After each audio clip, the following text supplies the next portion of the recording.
Op 'n mooi noot, kom ons praat daar van jou tuiste dorpie wat die beste is in Afrika. Hulle is die beste. Ons sit nie vir, wat is hierdie, hulle naam die Balearica toekennings nodig gehad. Ek kon dit vir jou gesê het, dink jy toe.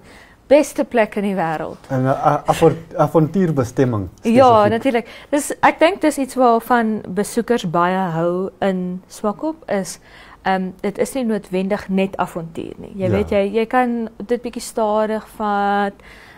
Jy kan 'n stil dag langs die strand kan geniet, maar jy kan ook gaan valskerm spring en jy kan ook gaan quadbikes ry en living desert toere gaan doen en al wat die ding is.